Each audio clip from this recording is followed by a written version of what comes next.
Without further ado, I want to introduce our guest speaker today.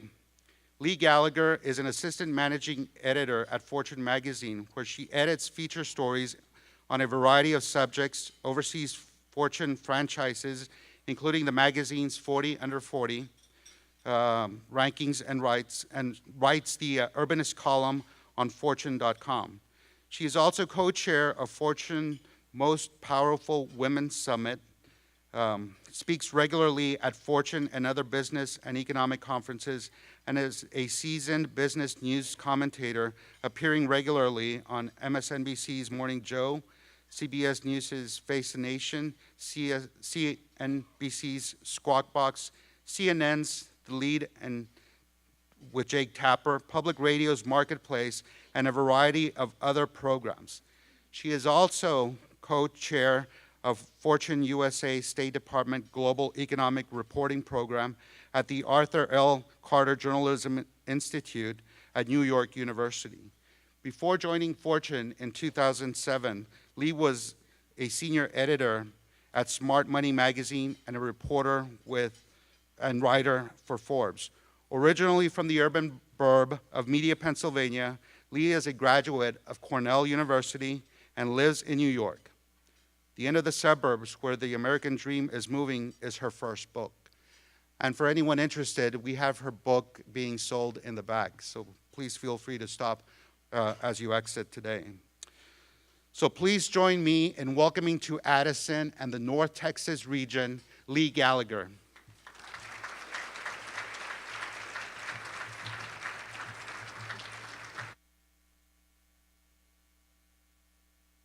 Thank you so much. Thank you. Good afternoon, everybody. Thank you, Orlando, and thank you to the town of Addison, to Mayor Meyer, and so many others who have made it possible for me to be here today. I really, I'm thrilled to be here. And it's been really great to get to know Addison a little bit over the past 24, not quite 24 hours since I got in last night.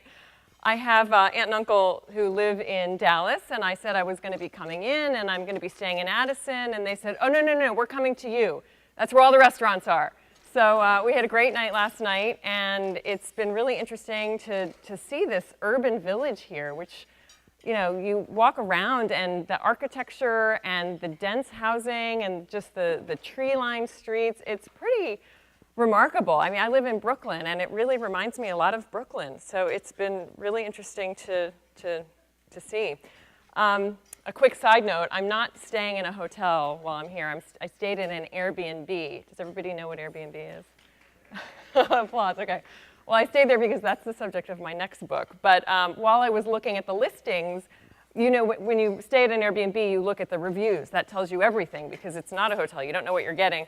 And the reviews for this place were not really about the place. They were all about Addison and how walkable it is and how great it is and how you're just minutes from all this, you know, restaurants and cafes and everything. And a couple people wrote this. I'll read you what they said. They said, imagine a place where everything you need is within walking distance of your home, providing the urban convenience you need by day and the resort-style living you desire at night. That's pretty good. Somebody else called it the most European neighborhood in the Dallas area. Now, European is euphemism for charming and lively and walkable, and so you know, that was kind of funny to see too.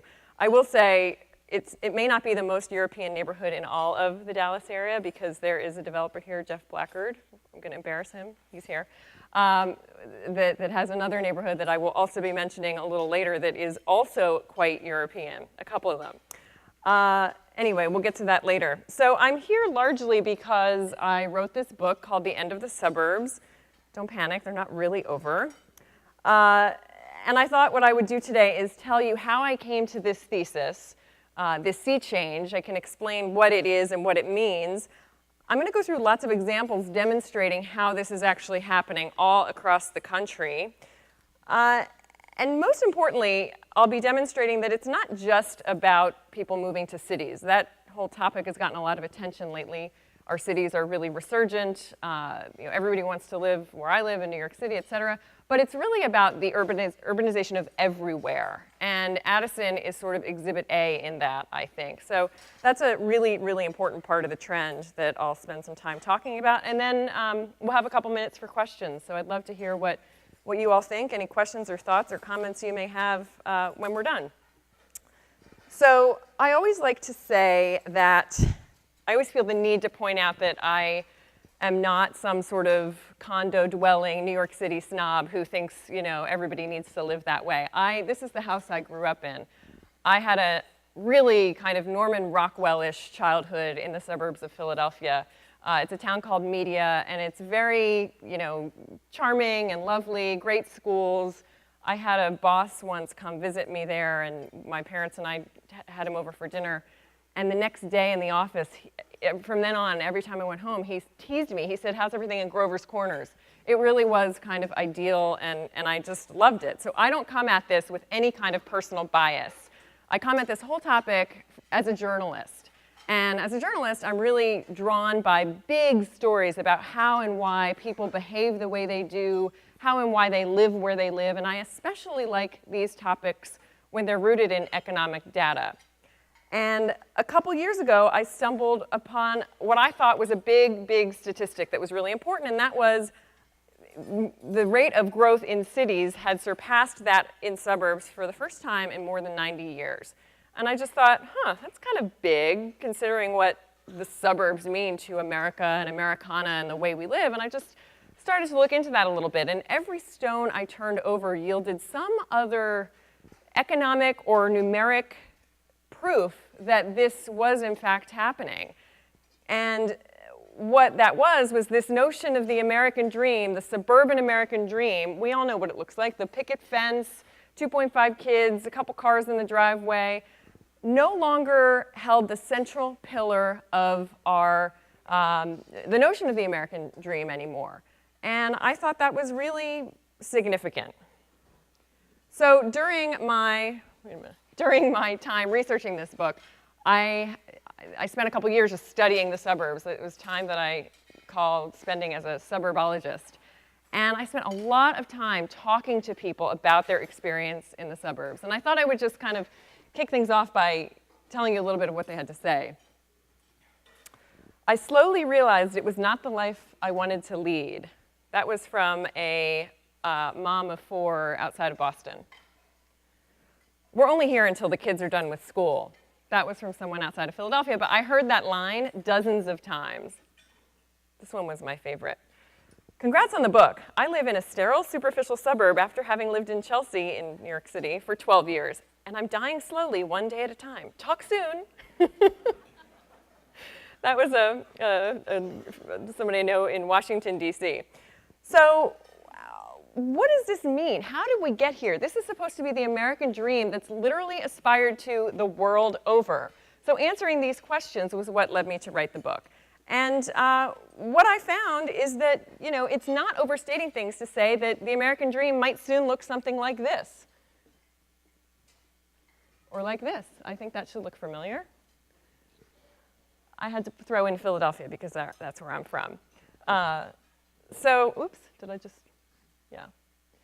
Anyway, so that's what led me on this quest to just really understand what was happening. And to really understand these trends, you have to go way back and sort of look at how and why the suburbs came to be. So I spent a lot of time doing that. So this is Levittown, which is, most people in this room probably know what it is. It was the first sort of mass-produced American post-war suburb. And it was seminal, historic. It kind of got the whole gear and machinery kind of kicked into motion. It was a great idea at the time. It solved a lot of problems. There were millions of GIs coming back from the war. There was, believe it or not, a huge housing shortage, which is almost unimaginable now. And so these people had nowhere to go, and boom, we could mass produce all these houses and put people in them, give them lots of generous policies to help them afford them, and it worked really well. But the problem is that the suburbs kind of started out as one thing. We think of leafy villages or places where our kids play outside and get to know each other. And then over time, it evolved to something else entirely. This is what we commonly know as sprawl. There's a million pictures of this if you just Google suburban sprawl on the internet. That's a large shopping center and some other things. If you think about it through the lens of pop culture, which I like to think about a lot of things through, the suburbs kind of started out the way we know them from the show The Wonder Years, if people remember the show The Wonder Years. Those sort of sepia-toned, gauzy memories of kids playing outside and riding bikes and everything, and real sense of community, which does still exist in many places. But then over time, many suburbs evolved to become more like the ones that are portrayed in the show Weeds. Does anybody remember Weeds? That was a show that focused on the more kind of cookie-cutter suburb that was more recent, the kind where it's sort of strip mall plus highway interchange plus cul-de-sac and all connected by big highways, the kind of suburb where everything all looks just the same. That was the whole point. And that was the model that we really choose to cut and paste across our landscape. And then with the housing crisis, the housing boom, it just went on steroids, that expansion pattern. That's a telling, as it was a development that was supposed to be built, but was ill-timed. I love just throwing in these images of the housing boom and bust. When I first started reporting the book, I took a trip to Las Vegas and drove through, really empty subdivisions, and they were so empty that they were being maintained by real estate agents. You could tell because there's a wreath there. This was December of 2011. And there's a wreath, but you see there's also some pumpkins. So no one is living in that house. It was just the product of a real estate agent trying to stay seasonal, but not really thinking it through that well. So there were so many houses that had this there. I mean, it was just, it was really hilarious. I mean, it was sad, but it was just, there were newspapers piled up, but it was a moment in time. To put it another way, the suburbs kind of jumped the shark. So this development pattern has led to a number of unintended consequences that are just not that great. Probably the biggest of which is long commutes in heavy traffic. So no one needs a lesson in why this is not super fun. This is a slide from Atlanta, which is often called Sprawlanta and really well known for its traffic problem. Somebody in Atlanta, a politician that I met while meeting with some planners down there, had a new word for traffic jams. He called them success jams. That was a new one. But anyway, this traffic problem is a really big deal. 3.5 million people now do what are called super commutes, which is more than 3 hours a day, more than 90 minutes each way every single day. It's gotten so bad that morning news broadcasts in many places now start at 4:30 a.m. to reflect this ever earlier time that Americans are getting on the road. It used to be 6, then 5, then 4:30. In many ways, I often would say this to people. People prioritize. One of the big reasons people move to the suburbs is to prioritize families. But now that we have so many dual working parent households, it oftentimes means that the kids are out in the suburbs and the parents are spending so much of their time during the commute. So it has the effect of deprioritizing exactly what people were trying to prioritize. So I talked to a lot of people about their commute horror stories. Everybody has one. Probably the worst one I heard came from the southern part of California, the area known as the Inland Empire. She and her husband, they were working in Orange County. They were teachers, and they had moved to a town called Temecula, which was known as a commuter town, 62 miles from their place of business. So she had to get up every morning at 3:50, get in the car at 4 in sweatpants, and then arrive. Only at that time would she be guaranteed that the ride would only take an hour and a half. It's one of the most traffic-clogged parts of the country. But she would get to her school extremely early, at 5:30 in the morning. What do you do? School doesn't start until 7:30. So she would keep a mattress under her desk and go to sleep under her desk for an hour and a half every morning before it was time to go and get herself ready. She said to me, I felt like George Costanza from Seinfeld, from that famous episode. Another problem with this development pattern is it puts people really far apart from each other. I talked to a woman who moved to a very fancy suburb of Chicago, Long Grove, and she had what she had aspired to for a really long time, a big house with a 3-story foyer, circular driveway, the whole deal. And she said it wasn't long, or she lived there for 10 years before she realized that she had never once set foot in any of her neighbors' kitchens. And she just was really struck by that. That wasn't, she kind of thought she would have more connection with her neighbors than that. But she didn't. Another issue with this distance between people tends to rear its head around Halloween, especially for parents of young children. It's very far to go from house to house. A lot of parents think it's not safe, it takes too long, the kids get exhausted. From a kid's perspective, there's just no way you could collect a self-respecting loot of candy with density levels like that. You wouldn't get anything. So a lot of communities have figured out a workaround to this. And one place in New Jersey, I talked to some people who live there, they said, okay, everybody, this year, let's all meet in the parking lot of the K-8 school. Everybody drive there, decorate your cars, and the kids will trick or treat from car to car. It'll be great. And they loved it. The parents had wine, they had a lot of fun, they got to see their neighbors, and the kids, they collected so much loot. But I think, it worked for this community, it works for a lot of people. But actually, there's a picture of it. It's called Trunk or Treat. A lot of people do it now. But I just think it says a lot about how far we've come from creating real communities that, in many places, people are literally trying to create them out of cars. Oops. When you Google the phrase suburbia is, I spent a lot of time when I was working on this book procrastinating, and so doing fun things on the internet is a really good way to procrastinate. So this I just thought was very telling. It says suburbia is, this is the autofill. Suburbia is hell, suburbia is dead, suburbia is boring. Suburbia is where the developer bulldozes. So this is not me. When people say, oh, you have such a bias, you're, taking down the suburbs, I say, this is not me. This is Google's Autobots that are just helpfully trying to fill in what you're looking for based on what millions of other people have already typed in somewhere. So that was always kind of funny. But there's a lot of good news here. And the good news is that developers and planners and builders are really listening to these problems and really trying to create communities that solve some of them. This movement is happening across the country, and I call them urban burbs. Or, you can call them anything you want. They take many different forms. But the point is, the building industrial complex is trying to find a way to make communities that deliver a lot of the promises that they did way back when. So this is a place called Kentlands, which is in Maryland. It's about 30 miles outside of Washington, D.C. It was the first new urbanist community.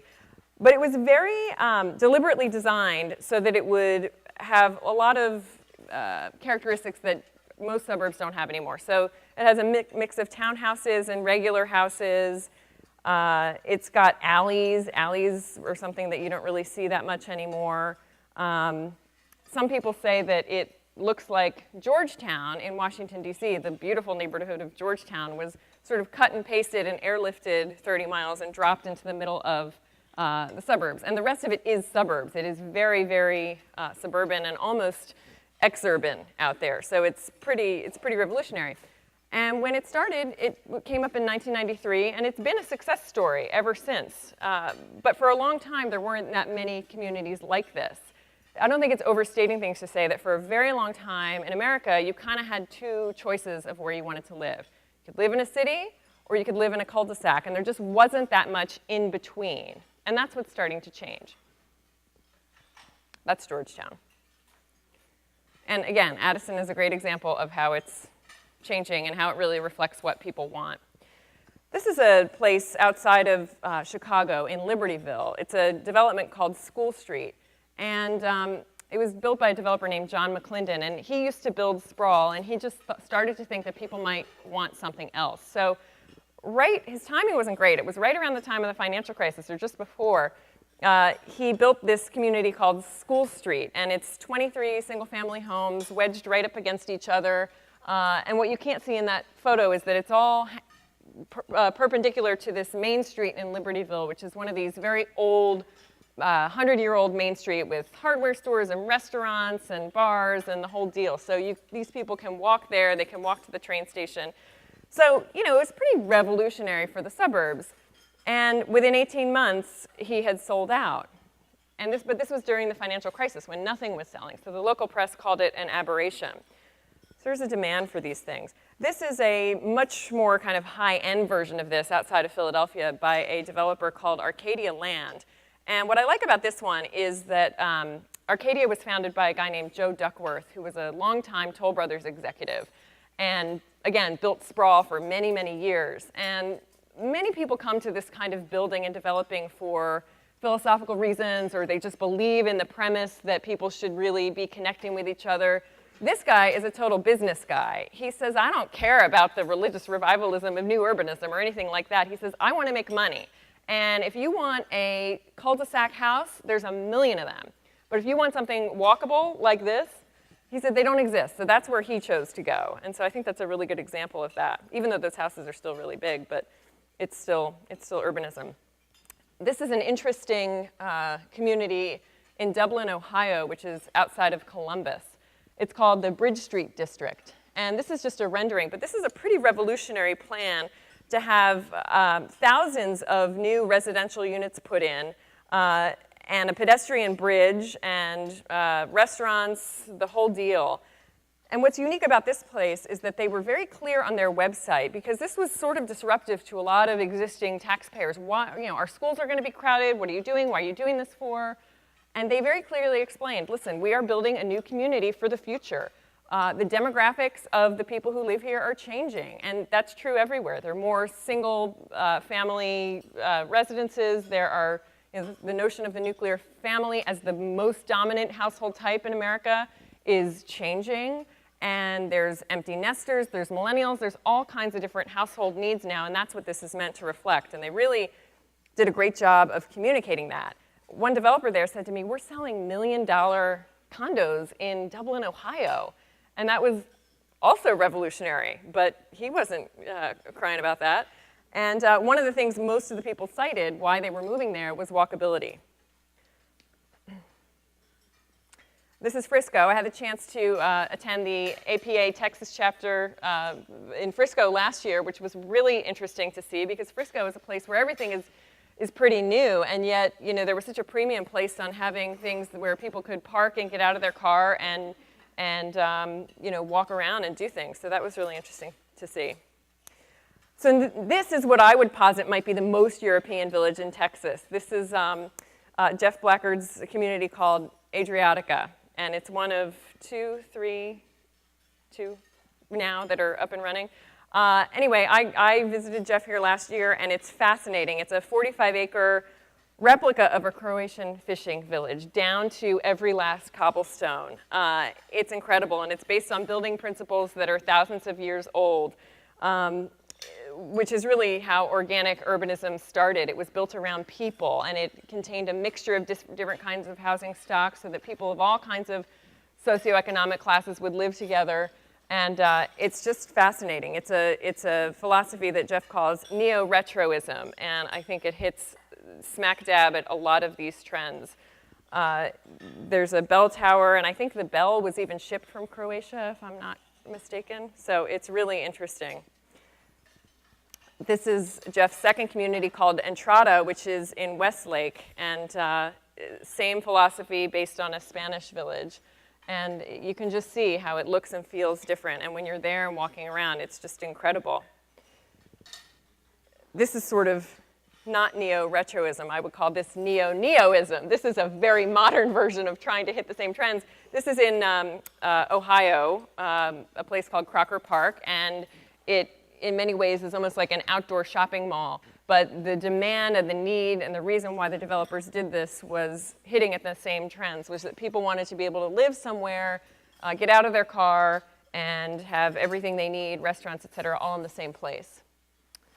This is a place actually in Atlanta. It's a city neighborhood that's 2 miles from the center of downtown Atlanta. But even in Atlanta, that's really odd because most people usually live in the suburbs. So to have this new kind of charming little neighborhood come up, it's called Glenwood Park. And another interesting thing about this neighborhood is that there was a guy who moved from the suburbs into Glenwood Park, and he said that within 6 months he had lost 10 pounds. And he didn't change his diet or exercise pattern or anything, and it was simply that he was out of his car and walking around more. And there is a whole health aspect to all this too, and increasingly more data that really drives that home. Many of these communities are going up on the ashes of dead or dying shopping malls, which is a new category that we're looking at. This is a place called Belmar in Lakewood, Colorado, and it's got 1,100 condos, apartments, offices, artist studios, restaurants, and this is all on the grounds where there was once a big JCPenney, Montgomery Ward, and a shopping mall. And it's a heavy lift to do something like that for sure, but it's something that's really been working.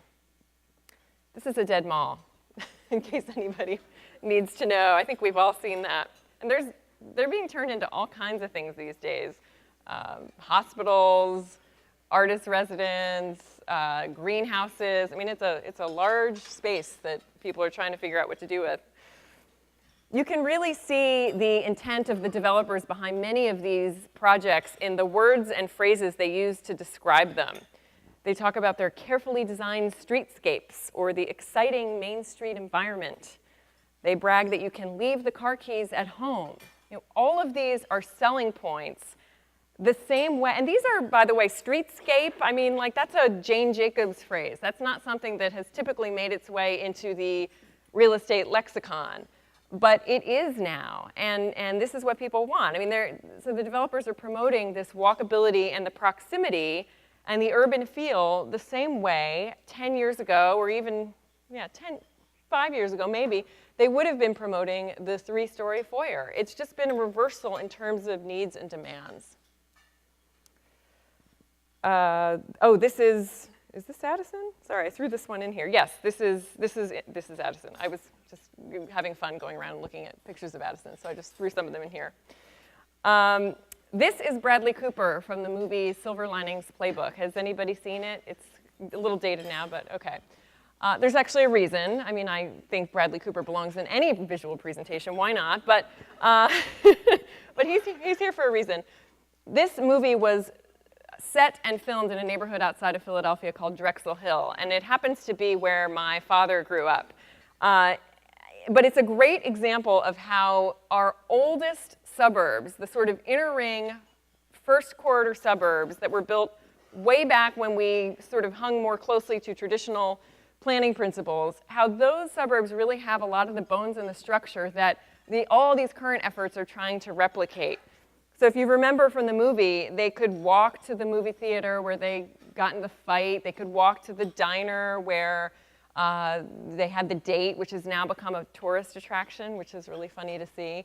And the houses were all close together, but they were beautiful and charming, and there were sidewalks. And that is what, in those kind of historic inner ring suburbs, which really got ignored as the development kind of leapfrogged them and went out to the more spacious suburbs that are today's suburbs, you know, they're now really starting to come back and see increased demand because they offer a lot of what home buyers are looking for, especially millennial home buyers. And there's a whole school of thought that inner ring urban suburbs are going to be the next big thing for millennials once they start moving out from their parents' houses where many of them are still living. Not that there's anything wrong with that. I would have done it if I could. Anyway, when I was doing my research for my book, I wanted to coin a phrase for those kinds of communities. I thought, you know, urban burbs or Silver Linings Playbook suburbs, what should I call them? And then the New York Times came along and they did this great story on neighborhoods they called hipsterbia. And I just thought that was a really awesome coinage. And it was all about how these same kinds of towns outside of New York were starting to draw hipsters who were living in Brooklyn but had gotten priced out because they offer a lot of that same kind of thing, a Main Street feel, yoga, you know, pour over coffee, and yet a really pleasant way to live. So that was interesting. So I grew up in a hipsterbia. I grew up in a town called Media, Pennsylvania, which is about 12 miles west of Philadelphia. And when I was growing up there, I didn't really think much of it, but as I started to study suburbs and study urban planning, I came to realize just how special and unique It really is. It really is built on urban bones to its core. So it has a main street with, I think there's like 100 restaurants and bars on this street. It's very densely packed. And lively nightlife. Bars stay open until 2 in the morning, so I'm told. That is a old 1920s vaudeville theater that has been restored and turned into there's a theater program there. They have all kinds of events. During the summer, they have this thing called Dining Under the Stars, and all of the restaurants, they shut the streets, except for there's a trolley that goes down Main Street that was in the first slide I forgot to mention, a real trolley that people use to get to and from work every day. And all the restaurants put tables and chairs out in front of their places, and hundreds and hundreds and hundreds of people come. This is every Wednesday night during the summertime. So this is not what conventional suburbia tends to look like in the middle of the week in the summertime, but it is what these kind of lively urban burbs can look like, and I think this is the future. There's another one also outside of Philadelphia, that's Westchester. This is the town of West Hartford. So I'm just trying to bring in examples from all over the country because this is really happening everywhere. And again, it really hits home the point that I'm trying to make, which is that, not everybody wants to live in a place like Manhattan. In fact, few people want to live in a place like Manhattan, even if they could afford it. It's not for everybody. And yet, I think what people want is just a teensy little bit of Manhattan sprinkled right near where they are, so somewhere where they can, have good restaurants and walk around and bump into people, and that's what this is all about. This is a slide of a book that a home designer I know wrote a few years ago. It's called The Just Right Home. And what I love about this book is that it's all about what you should look for when you're buying a home based on a lot of the trends that I'm talking about here today. And she doesn't even get to inside the house, what you should look for, until chapter 11. So most of the book is all about location and proximity and minimizing your driving and all that stuff. So I thought that was kind of interesting. Who here is familiar with WalkScore? Hear about it? Okay, so WalkScore is a site that will, you can plug in any address and it will give you a walk score of 1 to 100 based on how walkable your neighborhood is. And it's really taken off. It was acquired by Redfin, but it really had a lot of interest around it, and I think it gets to this increased interest in walkability. There's data that shows that every 1 point increase on your WalkScore number equates to up to $3,000 of value in your property. So you can do that kind of math. But another thing that's interesting about this, I sort of touched on the health thing a few slides ago, but a couple days ago there was a study I read about in the New York Times, and it said that people in walkable neighborhoods weigh 6 to 10 pounds less. And it also said, and this is a study that studied 3 million people in 9,000 neighborhoods over 12 years, so it was a thorough study. And it linked living in a walkable neighborhood with significantly decreased rates of obesity and diabetes by more than 10%. So it was kind of groundbreaking, and I think it just kind of goes to a lot of what we're talking about here. So this is New York City, speaking of my dear home, New York City, that I love and hate at the same time. This is the High Line, and the other side of this whole trend and this whole phenomenon is that our cities over the past few decades have been transformed. And so much of what I've been talking about is what's happening in the suburbs, but our inner cities everywhere basically look nothing like they did in the 1970s. I mean, this is New York City. There's now a beautiful park on the west side. I talked to one developer there who grew up in New York City, and he said when he was growing up, his parents gave him mugger's money every time he walked out the door because he was going to get mugged, so you got to have some money to give them. I mean, that was just an assumption. He was a little kid. It's just amazing. And now, I mean, the number of young families settling in Manhattan is crazy. They call the neighborhood Tribeca Triburbia because it's so filled with strollers all the time. And it's really unbelievable. So it's a transformation. I mean, now no one can afford to live there, but that's another story. Same thing is happening in Philadelphia, my hometown. Parts of the city that are now hugely in demand are places you would never go 20 years ago. Downtown LA. LA is a classic kind of sprawling city, but now everybody wants to live in the core downtown. The hottest restaurants are opening up downtown. Same thing in Washington, D.C. This is a big development called City Center. I mean, you could literally name any city. This is Atlanta. Atlanta is maybe the least likely place to have this happen, but it's seeing a huge urban revitalization. It's happening in Dallas here. I was just talking about it with my Uber driver this morning. Austin is interesting because Austin's hipness sort of predates this whole trend. It's been hip and cool for a really long time, but and now it has, from what I'm told, a pretty big traffic problem. But I know 2 or 3 people who've moved to Austin in the last year from New York City or Los Angeles. Even smaller tier cities, this is Cleveland, which now has not 1, not 2, but 3 hipster neighborhoods in Cleveland. They're all supposed to be the Brooklyn of Cleveland, but there's 3 of them. Providence, Rhode Island, Allentown, Pennsylvania, former Billy Joel song fame. I mean, Allentown is now going through this huge revitalization. Even smaller cities, very small cities. This is Sioux Falls, South Dakota, where you can now get farm-to-table food and, pour-over coffee and all the things that, people thought they used to have to go to a big city to get. It's right there. And so they're also seeing a renewed interest in downtown. And I think that given the affordability problems in some of our biggest cities, I think that the small city is the wave of the future. That's just my personal opinion. But, excuse me, but you can really see that happening all over the place.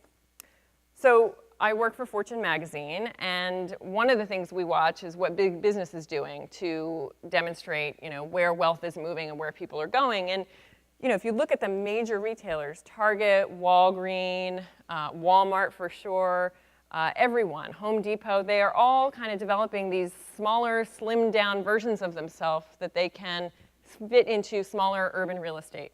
Trader Joe's, I mean, everyone is doing this. New York City now has so many chain stores. I would argue it may be more suburban than some suburbs. I mean, they've kind of taken over because everybody wants to go urban. Along with that, we've had a huge trend in office parks, the big kind of corporate fortress office park off the highway interchange. We're seeing a huge shift, and a lot of these very large companies are sort of packing up, pulling up the stakes and moving into big cities, which is no small cost to them. So you've seen a lot of examples like this, of this happening, especially in Chicago. United Airlines, McDonald's, AMD, they have all moved into downtown Chicago.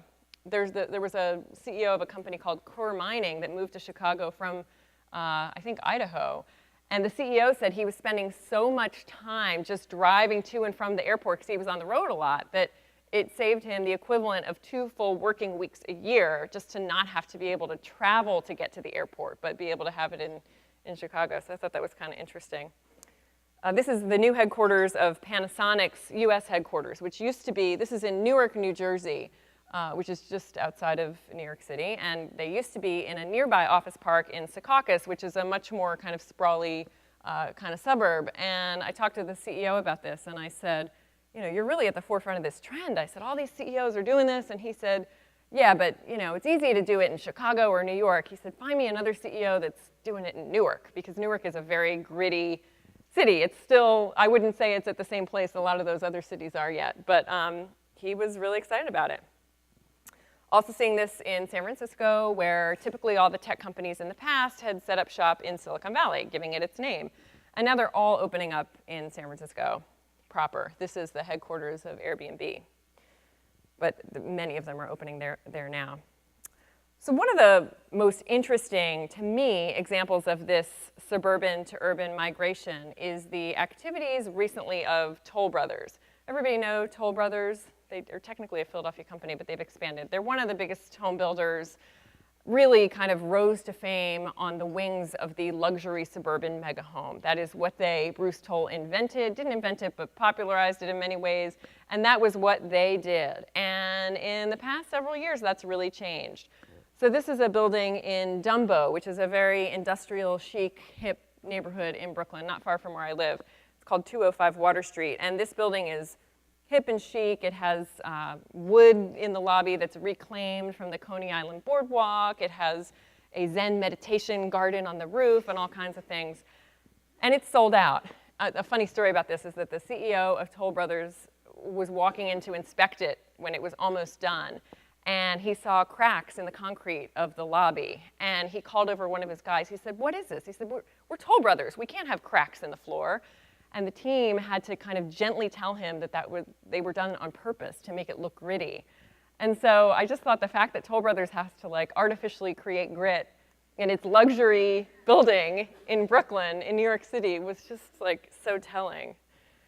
So Toll Brothers has kind of taken over New York City. This is a building called Sky Couture that has changed the lower Manhattan skyline, developed in partnership with Sam Zell. The apartments are 1 to 10 million. These days, I'm sad to say that's like nothing in New York. This is the Terrain, which is a European-inspired building where the penthouse was for sale for 20 million.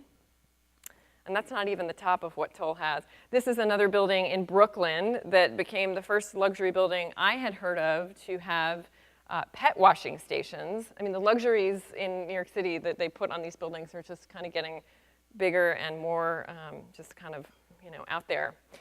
And again, the whole reason this is so interesting, to me at least, is because this is what Toll Brothers is known for. So it's a real reversal. And I think that this reversal is really emblematic of what's happening in the whole residential landscape across the country. Doug Yearley, the CEO of Toll Brothers, told me that he never thought that they would be doing all those buildings I just showed you. He never would have imagined that they would have buildings for sale in New York City, condos, for $20 million. But it's really reflective of a whole shift in the company's portfolio. 70 to 80% of what they used to do were these suburban mega homes, and now that's shrunk to about 50%, with the rest being made up of urban living. They also do urban suburban in many places, and a whole bunch of other things that we probably haven't seen yet. So this Toll Brothers shift is, as I said, emblematic of the broader transformation we're seeing. Jane Jacobs, the famous urbanist from years ago, actually her 100th birthday was just a few weeks ago. Everybody knows who Jane Jacobs is? She wrote The Death and Life of Great American Cities. I highly recommend it. Anyway, she once said that the suburbs would one day go out of fashion, which sounds kind of funny to think about suburbs like, I don't know, shoulder pads or Uggs. But it's not overstating things to say that that's kind of what has happened. I really feel like we've reached peak burb. And that may sound like something that is controversial, but it's not when you think that it's only the end of the suburbs as we know them. And that years after a binary landscape of having two choices, city or cul-de-sac, we've now opened up and unlocked all of this choice, this menu of options in between. So if you want a big house in the suburbs, you can still have one and you will always be able to have one. I still wear my Uggs and they're great. But now you can have all the other choices. You can have a house in an old school hipsterbia. You can have a shiny new urban burb, an apartment in one of those walkable places. You can have a house in a family-friendly city, a smaller city. And any combination of the above. The point is there are more options than ever before. And it's this multiple choice, choose your own adventure kind of housing model that I think has been missing from our landscape for so long. So it's actually not so much the end of something, but it's the beginning of something new and exciting. And I'll close by just saying that I think these changes are really significant, they're really important, and they're among the most important to hit our landscape in decades. They signal the arrival of a new American dream, actually multiple American dreams for multiple American dreamers. And hopefully some of this looks familiar to you. But I can say for sure that if you have not seen any development like this near where you live, it will be coming soon to a neighborhood near you. So thank you for your time. I'd be delighted to take any questions you have, but I want to really thank you for having me here today and for taking the time to listen to some of these ideas. Thank you.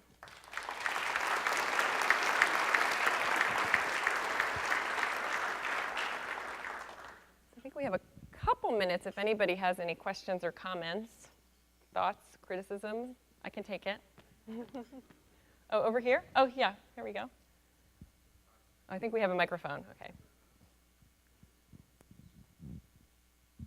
Thank you very much. I'm Philip Haig with the Dallas Regional Chamber, and I was just wondering, what do you see as some of the obstacles to implementing these types of plans in an area specifically like Dallas in the region?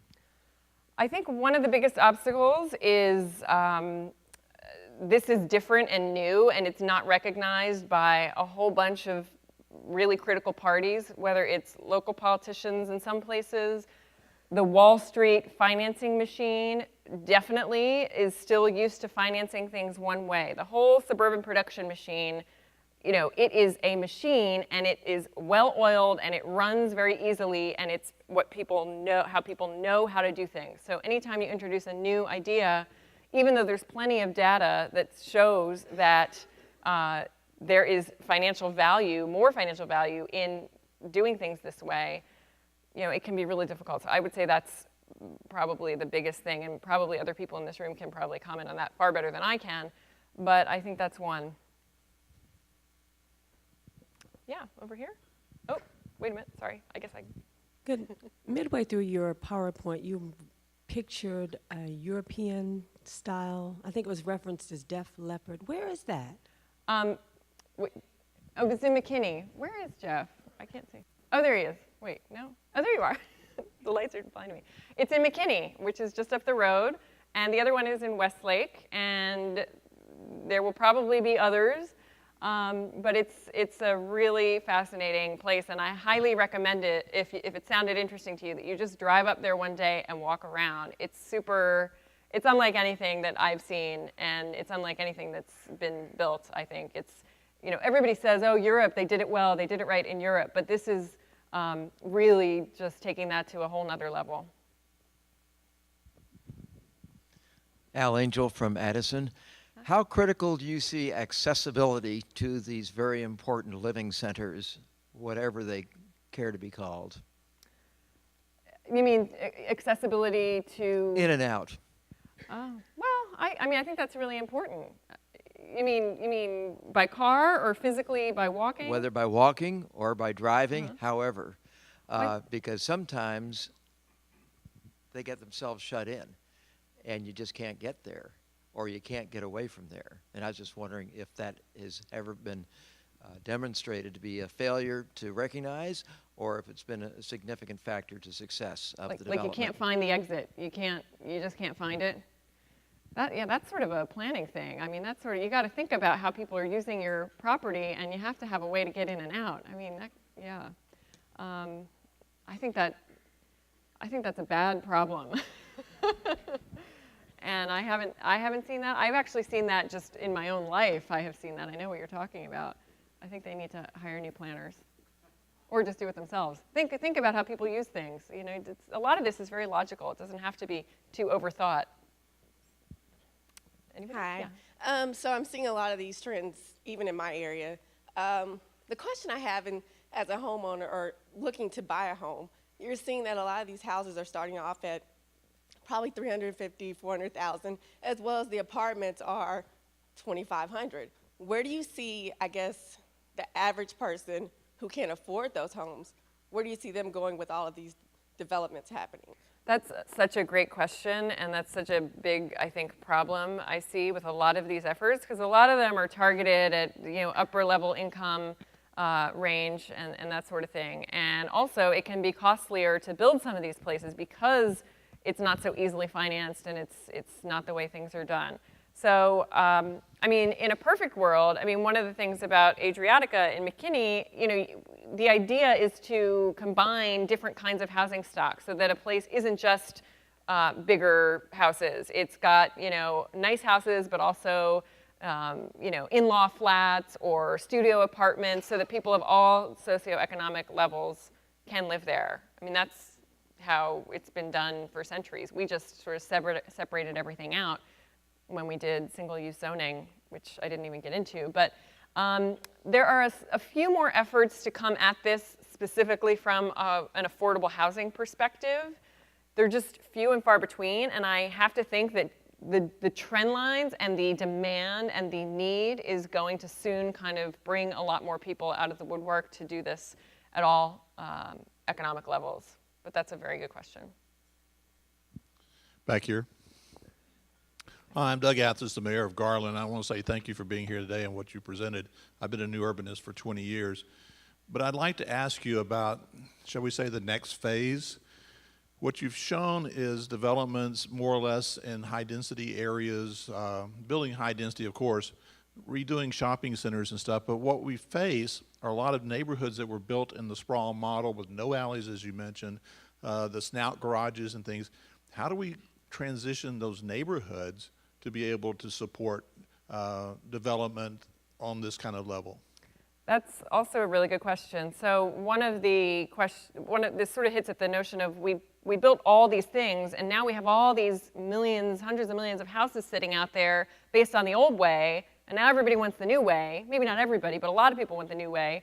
There's a mismatch in terms of demand and supply, and a house is, you can't just snap your fingers and change things. So especially when we pushed further and further out into the exurbs during the housing boom, those houses, I mean, a lot of people have suggested that we are going to see a real inversion, and that there was a big cover story on The Atlantic a few years back by Chris Lineberger called The Next Slum. As these neighborhoods become less desirable, they're going to, the wealth moves into the city, and the slums that were in the city move back out to, it's a reversal. So, but nobody really knows what's going to happen yet. In some places, you're starting to see creative uses for those spaces, like, small businesses starting in them, or artist colonies, but I think that's really anecdotal. So I don't quite know, because you're right, the houses themselves were designed with the garage right in front, and people don't want that anymore. So I think people are probably open to ideas if anybody has any. Do we have one more?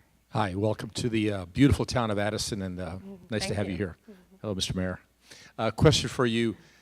The new proposed development, I presume that there is a significant tax advantage to the cities hosting this versus the former model with the single-family homes.